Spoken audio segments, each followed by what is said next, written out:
Right now, Pittsburgh's best sports show is about to begin. Call us or tweet us. We've got things to talk about on the Ireland Contracting Nightly Sports Call. All right, thanks a lot, Jess, and thank you for tuning into the Ireland Contracting Nightly Sports Call. I'm Rich Walsh. I'll be joined by Chris Mueller in a matter of moments. There he is right there, purple jacket and all. I love it. Hey, Chris, before we get started, if you had a Super Bowl ring, would you ever sell it? No, unless I guess I was trying to raise proceeds for a football program that I'm running. But no, I like to think that I would keep my hands on that ring. Yeah, I don't think I would sell it either. I would try to raise money in other ways, but it's a good story. He's a good guy. I remember covering him early in my career. He's the one that basically ended Carson Palmer's career and helped the Steelers get to the Super Bowl that year. It was a great run by that team. Do you think this team can make a run like that one? Probably not. Let's be honest. The Chiefs are still the Chiefs. The Bills are still really good. The Ravens look like the best 2-2 team that I've ever seen. But this team can be interesting. This team can definitely be a lot more interesting. I think we've learned at least that much with Justin Fields thus far through 4 weeks. I certainly think that they are going to be more fun to watch the rest of the way than they were for the majority of the last 2 years. Actually, for longer than that, because really, once Roethlisberger tore his elbow up, we haven't had what I would call a fun Steelers team, a dangerous-seeming Steelers team, since at least, 2018? And don't give me 2020, Richie. You knew as well as I did that undefeated team was a house of cards waiting to be toppled over. That was a mirage, no question about it. Yeah, I agree with you. 2018 was kind of the last where you felt like, hey, this team can do something. I still don't have that feeling yet, but hey, if you get another receiver, maybe I would. What do you think? Are you on the Davante Adams train or not? No. I think, it's ironic. I wasn't on the Brandon Ayuk train. You will recall that history validates me as having said this is a bad idea. He's having a pretty horrible start, frankly, to his season in San Francisco, Richie. But there's a couple things. This is kind of technical. I won't try to bog people down at this. Bog us down. Bog us down. Well, there's reasons. I just want to explain why. First of all, Adams is a better receiver than Ayuk. When Adams is healthy, he's still one of the best in the league. The problem is he's getting close to 32. That is an age where most wide receivers, even really good ones, start to have a real, pronounced and obvious downturn in their productivity. He's dealing with a hamstring injury right now. Apparently, he's going to miss 1 to 2 more games with this hamstring. Now, he wants traded. He wants to be traded, so you can kind of speculate on just how serious this injury is, but still, it's a soft tissue thing. And then here's the real problem. The Steelers, we know, do not like to negotiate contracts in season. They pretty much put up a wall. If it's not done by the first game, it's not going to get done. Davante Adams has $36 million owed to him next year and the year after, each year, okay?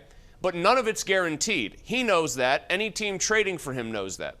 So if you trade for him, unless you are willing to mortgage a lot in terms of draft capital and maybe a player, which seems to be what the Raiders are at least initially putting out there publicly that they want, you're either doing that for a rental or you are going to be willing to give Davante Adams, let's say, 2 more years guaranteed, at least the first year of it, for $30 million per. I just don't think that that's worth the risk. I don't think that's a prudent decision. This team does need a second wide receiver that's better than what they have on the roster, but I'd be looking at, just to use him as an example, Darius Slayton from the Giants as a more realistic proposition, or even Amari Cooper as a sheer pure rental, even though it would be an intra-division trade from the Browns. What you get and what they want and what you get are two different things, Chris. We all know that. You hear rumors that they want a second-round draft pick and a player. But I think the reality is they'll be lucky to get maybe a 4th rounder or something like that, right? And would you give up, say, a 5th rounder if that's all it's going to cost you and you know that it might just be a rental with Davante Adams? He's not being had for a 5th rounder. Well, what do they do? What do you do? He's just not going to play? What happens if he just is a malcontent? I don't think they want him there either, and I think here's what's happening. The primary difference between this situation and the Brandon Ayuk trade rumor, Ayuk seemingly did want to play for the Steelers if he was going to play anywhere but San Francisco. Now, you can go back, hindsight being 20/20, and say he just used the Steelers to finally get what he wanted out of the Niners. I think Davante Adams wants to play with one team and with one quarterback. That team is the New York Jets. That quarterback is Aaron Rodgers. I think the only other team he would even seriously entertain the thought of playing for is the Saints, because they have Derek Carr. That was his college quarterback at Fresno State. But I really believe that Davante Adams is trying to engineer himself a trade to the New York Jets. And by the way, Richie, that might seem like, oh, why did the Jets want him? They have Garrett Wilson. Garrett Wilson and Aaron Rodgers have not developed any kind of rapport whatsoever. That has been a strained relationship at best since Rodgers finally came back healthy this year. So I think he wants to go to New York. I think he wants to play for the Jets. And at the end of the day, I think that's what's going to happen. Also, if you're Adams, wouldn't you want to have your best opportunity to try to win something and also play in a good offense? And I don't see the Steelers being a a destination for a primetime wide receiver. I just don't. I don't think their offense is that much worse than the Jets this year. Rodgers is a better quarterback than Fields if he's healthy. We know Arthur Smith, his offense has traditionally not supported two receivers. Adams, if he were to hypothetically come here, would absolutely command the lion's share of the targets because he's really a technician. He does everything well. He's not a pure deep threat. I think Pickens' targets would go down in this hypothetical, and you'd have to make sure that when you were targeting George Pickens, you were hitting him for big plays, or else I think he would be the one who'd be unhappy. But again, I would stress that for me, this is all sort of an exercise in hypotheticals because I really do not believe there is much of a chance that Davante Adams, A, ends up here, or B, even wants to end up here. Yeah, I agree with both of those points. All right, we got to take a break. Back with some of your phone calls coming up next. Stay right there, 412-575-2600. All right, welcome back to the Ireland's Contracting Nightly Sports Call. This is our GMC Tweet of the Night. And look, here's one guy, Chris, that wants to see Davante Adams here.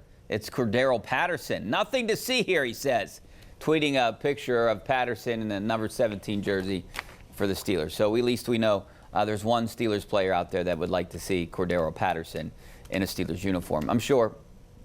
Yeah, sorry. You mean Davante Adams in a Steelers uniform? I can see Cordero. Yeah, I can see Cordero Patterson every weekend. He's the one running better than Najee Harris every time they put him into the game, even though he was supposed to be a kick returner.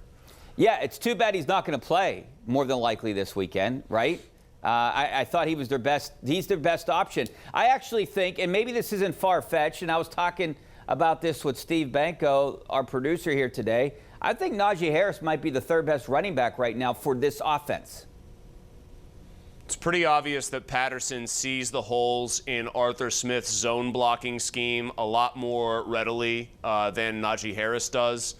And when you're talking about kind of, gauging the flow of the blocking and then picking a seam a little bit, I think Najee is just more of a straight power runner. Like, they run power schemes, kind of just, hey, hat on a hat, and we're going to move some people. I think that's where Najee Harris thrives. But you could see it the last two games when Patterson would go in there, suddenly runs looked really effective and holes looked like they were there, when with Najee Harris they didn't. And that's just, I think, all about decisiveness, having vision, and having a sense of where the holes are supposed to open up in the scheme.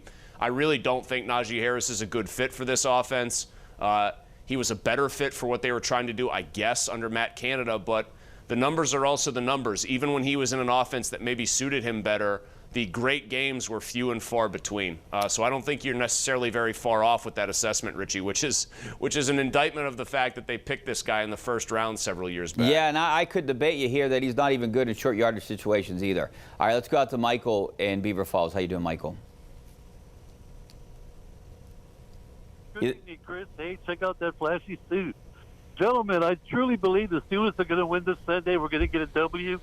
We're going to, as long as we keep the Cowboys on their heels, protect Mr. Fields, do some splash plays, and I believe we got another W, gentlemen. Have a good evening. Go Steelers! All right, thanks a lot, Michael. I appreciate it. I actually do think they're going to win. I haven't made a prediction yet. It's too early. I want to see how things play out. But, look, the Cowboys are really banged up. No Micah Parsons, no Lawrence, now no Cooks.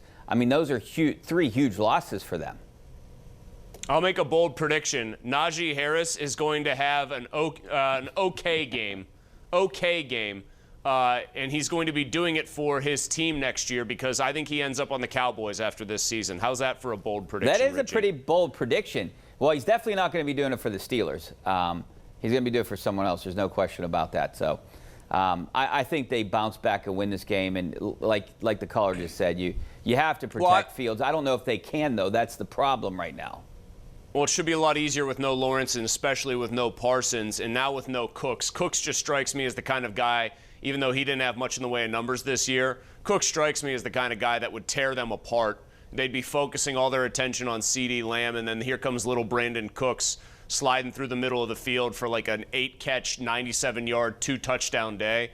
What I really want to see is, and maybe it'll be easier for them to do this at home, they're getting a wounded opponent, just like they wounded the Colts early in that game when they knocked Richardson out with the hip injury.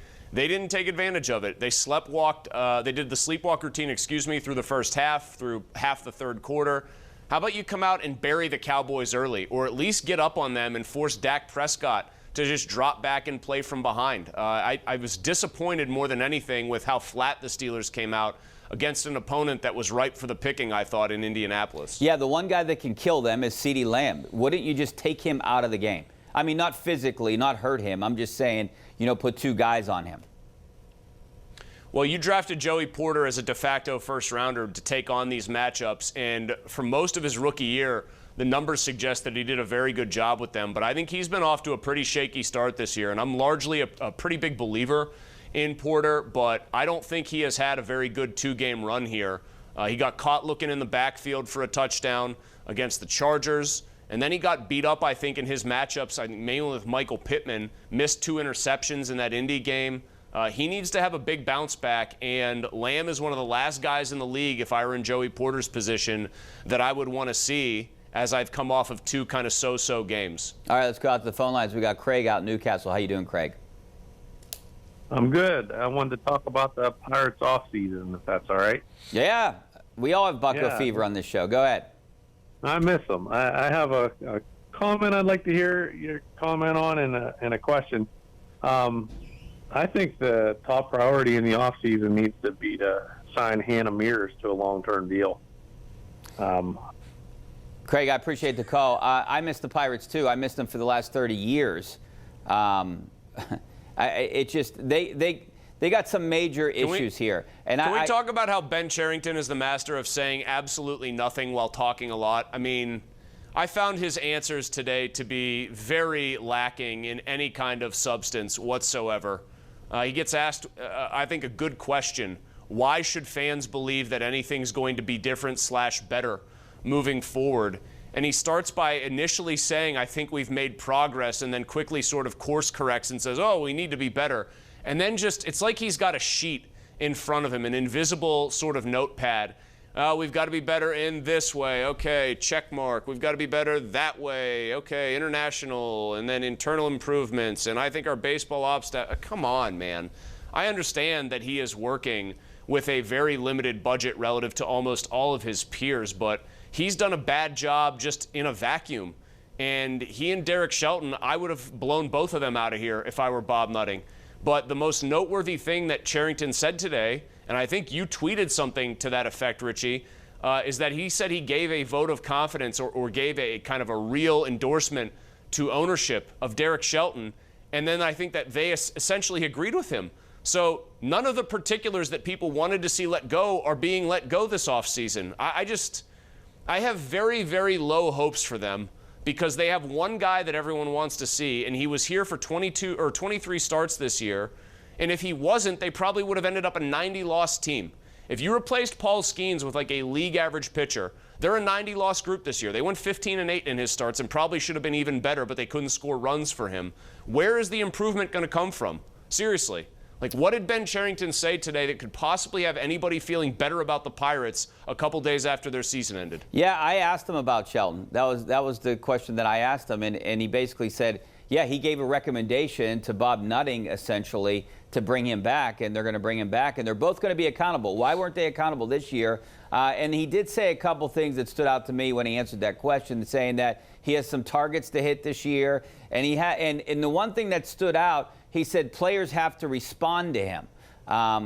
So that means, was he just on deaf ears? That suggests to me that they had tuned him out because they thought he was a lame duck and that he was going to be gone. And so the solution's just to bring him back. I mean, he's ripe for an in-season firing next year, but I'd prefer you just find a guy who's a more qualified manager and try to get him to come and manage this baseball team.